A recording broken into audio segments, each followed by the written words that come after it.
Bismillahirrahmanirrahim. And today I'm here with a very interesting topic, Freelancing Wali. In today's video, I'm going to have an exciting conversation with AI about freelancing, digital skills, creativity, and how technology is changing the way we work.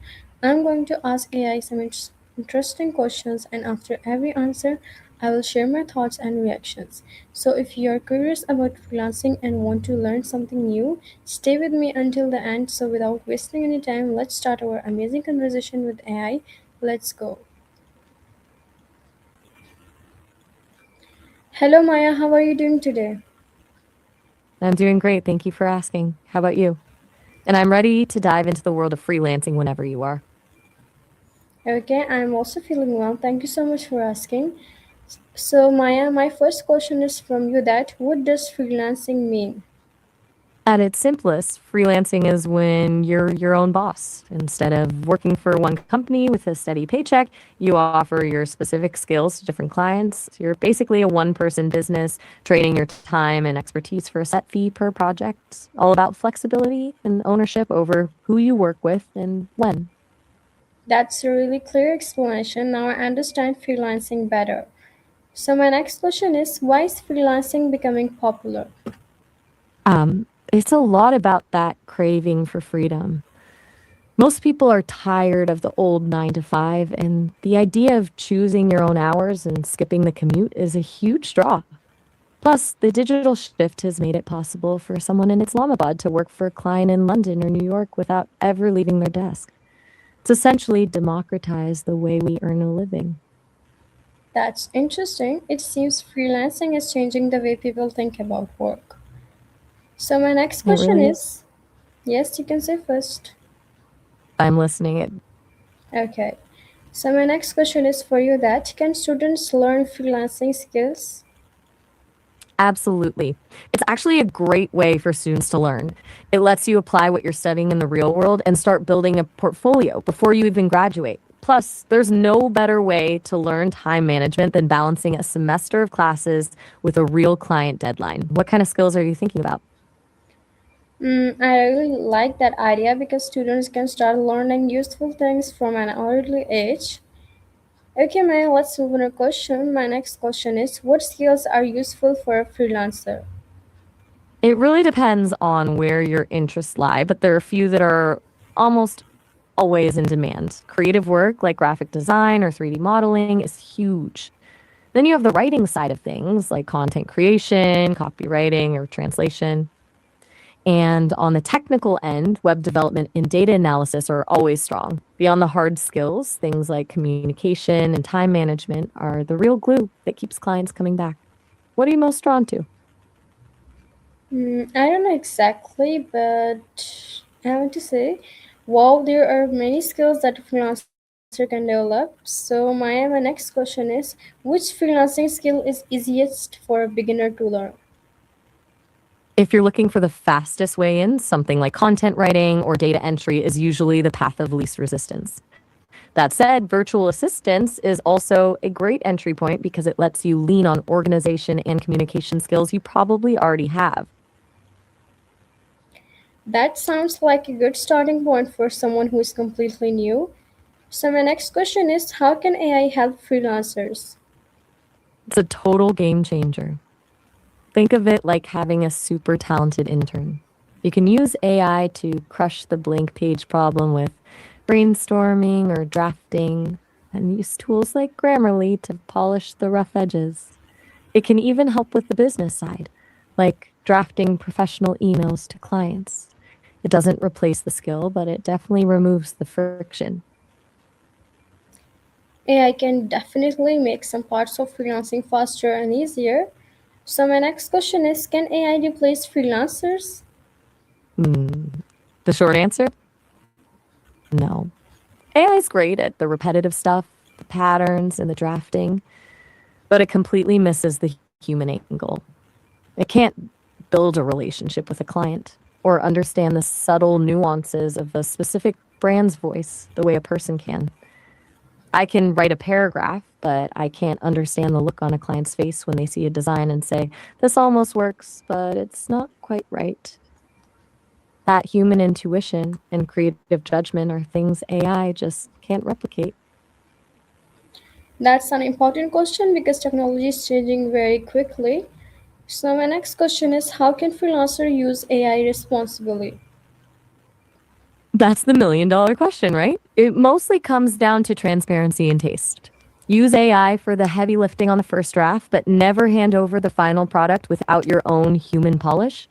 That way, the quality is actually yours. And if you're using it for a big chunk of the work, just be honest with your client about it. People appreciate the honesty way more than finding out later that a robot did the job. Basically, let the AI do the legwork, but you be the one to cross the finish line. I agree that using AI responsibly is just as important as knowing how to use it. So, my next question is, can AI help with writing? It sure can. It can help you outline ideas, draft sections, or even get a little help with the flow. What are you working on?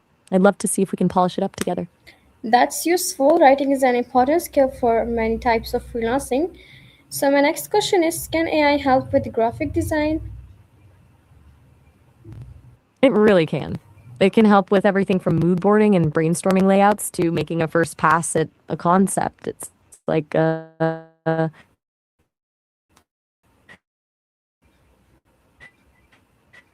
fast way to say on what actually looks good. Wow, AI can give creative people some interesting tools to experiment with. So, my next question is, can AI help with video editing? Totally. It's incredible for the tedious stuff. There are AI tools now that can transcribe audio to create captions in seconds or even automatically cut out dead air and ums from a recording. It turns a 3 hour slog into a quick cleanup, which means you can spend way more time on the actual storytelling and pacing. That could save a lot of time for people creating videos. So, my next question is, can It AI help? absolutely. Yes, you can say first AI, Maya. Wait, go ahead. You were in the middle of a question. Okay. So, my next question is, can AI help with social media? Oh, it's a powerhouse for that. It can map out an entire month's content calendar in seconds, which is a massive win. It's especially great for writing those first few hooks to grab attention or turning one long video into 10 short captions for different platforms. It's basically the ultimate brainstorming partner for keeping a feed fresh. Social media is a big part of online work, so that's really useful. So, my next question is, what should a beginner learn first? I'd say start with the soft skills. Before you dive into a specific tool like design or writing, nail down your communication and time management. If you're reliable and easy to talk to, clients will stick with you even while you're still mastering the technical side of the job. It's the real secret to actually getting paid. I think starting with basics is a smart way to build confidence. So, my It's all next about that question, foundation. yes, Maya, you can say first. Hmm.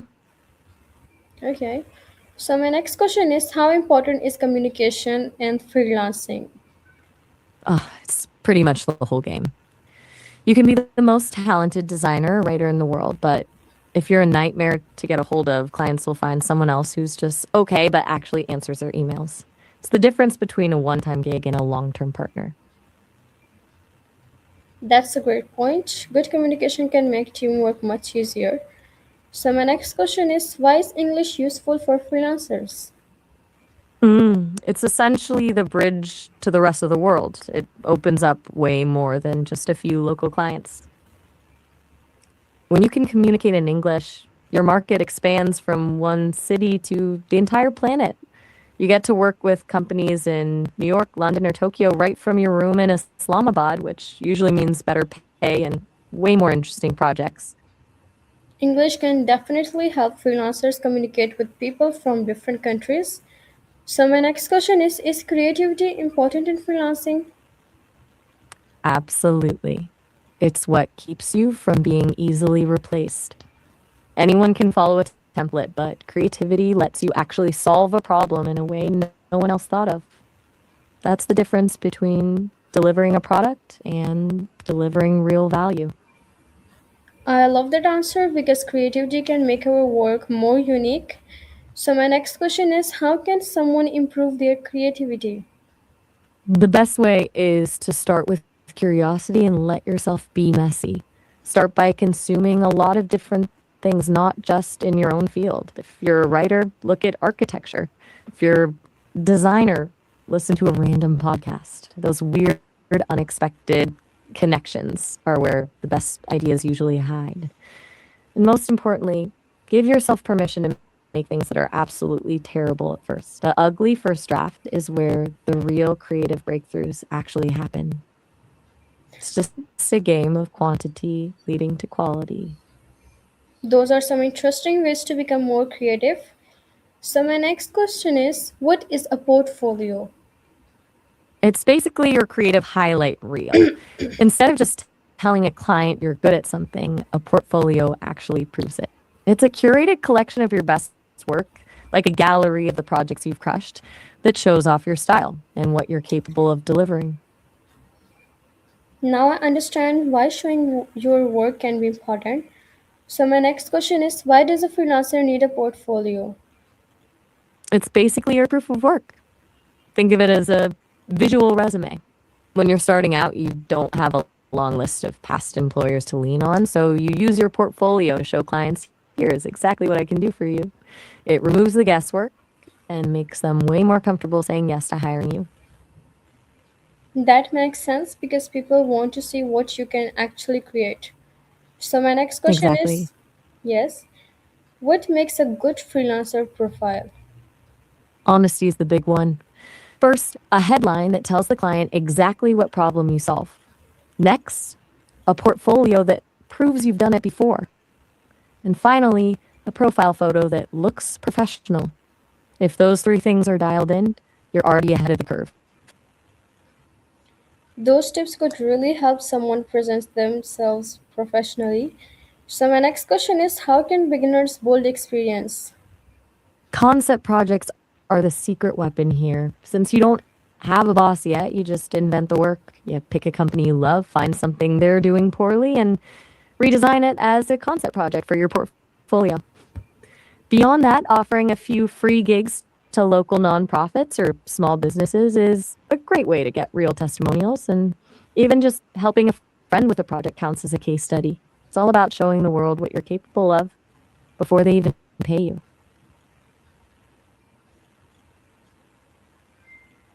I like that approach because experience can come from practicing and creating projects. So, my next question is, should students focus on learning or earning first? Learning. If you spend your time getting the skill right first, you'll earn a lot more later on. If you focus on earning right away without the skill, you'll likely end up struggling for low pay and frustration. It's about building the foundation before you start the house. That's a very important lesson. Building skills should come before worrying about earning. So, my next question is, what mistakes do beginners commonly make? The biggest one is probably undercharging. A lot of people are so eager to get their first yeses that they set their prices way too low. That sounds like a win at first, but it can actually be a trap because it's a lot harder to raise your rates with a client later than it is to start at a fair price. Beyond that, taking on too many projects at once is a classic pitfall. The pressure to say yeses to everything usually leads to burnout or, even worse, missing a deadline, which is the quickest way to ruin a new reputation. Knowing these mistakes can help beginners avoid unnecessary problems. So, my next question is, why is time management important for freelancers? Because when you're the boss, you're also the employee. If you don't manage your time, the work just expands to fill every single hour of your day. You end up working at 2 a.m. on a Tuesday just because there was no one there to tell you when to stop. Good time management is basically the only thing that keeps your professional life from eating your personal life. Managing time well seems essential when you have different tasks to complete. So my next question is, how can a freelancer stay motivated? That's a tough one when you're working from your room. The real secret is to create a work zone.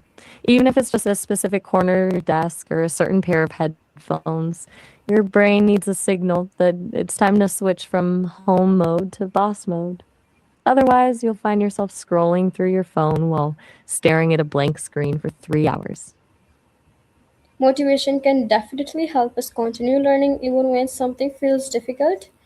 So my next question is, what should someone do when they fail? Reframe it as a paid lesson. The best freelancers aren't the ones who never messed up. They're the ones who were honest about it and fixed it fast. Own the mistake, apologize once, and over deliver on the solution.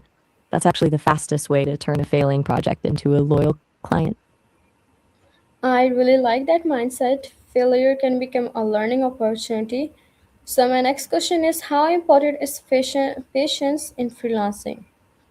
It's absolutely critical. The first few months are usually a grind of silence and no's before you get that first yes. If you expect immediate success, the silence can feel like failure, but in reality, it's just the time it takes to build a reputation and find your rhythm. That's true. Developing skills and experiences takes time. So my next question is, can freelancing improve confidence? Oh, I think you mean freelancing. It's one of the best confidence boosters there is. When you land that first client, you're not just getting paid, you're getting proof that the world actually values what you can do. It transforms, I think I'm good at this, into I know I'm good at this because someone paid me for it. That kind of win carries over into every other part of your life. I think learning new skills and completing projects can definitely help something more confident. So my next question is, what is the future of freelancing? It's only growing. The world is shifting toward a gig economy where people prioritize flexibility over a desk and a boss. Between the rise of remote work and the way AI is handling the boring stuff, we're seeing a move toward hyper specialization. People won't just be writers or designers, they'll be the person who knows exactly how to solve a very specific problem for a global market. You're basically witnessing the end of the one size fits all career. Wow, the future of freelancing sounds very interesting. So my next question is, how will AI change freelancing in the future? The basic role of the freelancer shifts from being the person who does the work to the person who directs it. Instead of spending hours on a first draft, you'll spend that time refining the strategy and ensuring the final result actually hits the mark. AI handles the bulk, but the freelancer provides the taste, the ethics, and the human connection that a machine just can't simulate. It seems AI will change freelancing, but human creativity and judgment will still matter. So my next question is, what human skills can AI not easily replace? Empathy is a big one. AI can't truly understand the frustration of a client's bad day or the pride of a finished project. It also lacks complex ethics, true critical thinking, and that intuitive gut feeling that tells you when a project is actually done and not just finished. Those are the things that make a human freelancer irreplaceable. That's a powerful point. Human creativity, communication, and understanding are still very valuable. So my next question is, why should students learn AI? Because it's the new literacy. It's less about learning to code and more about learning how to direct a machine. Students who can treat AI like a collaborator will be able to produce work in an afternoon that used to take a week, which means they can spend more time on the parts of a project that actually require human soul, like strategy, taste, and genuine connection. It's basically a force multiplier for your existing talent. I think learning about AI can help students prepare for a technology-driven future. So my next question is, how can students use AI for learning? It's like having a tutor who never gets tired of the same question. Instead of just asking for the answer, students can ask AI to explain a concept in 3 different ways until it clicks, or use it to create practice tests and role play scenarios to sharpen their skills before the real thing.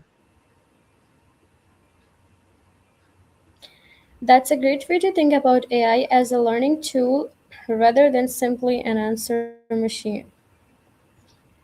Exactly. It makes the learning a lot more active. What final advice would you give to someone who wants to become a freelancer? Don't wait for the perfect moment because that doesn't exist. Just start. Make something terrible, fail at a few things, and learn as you go. The fastest way to get where you want to be is to stop planning and start doing. Thank you, those are really helpful final words. I hope everyone watching learned something useful from our conversation. It was a total blast. You crushed it. I'm just glad I could be your guest today.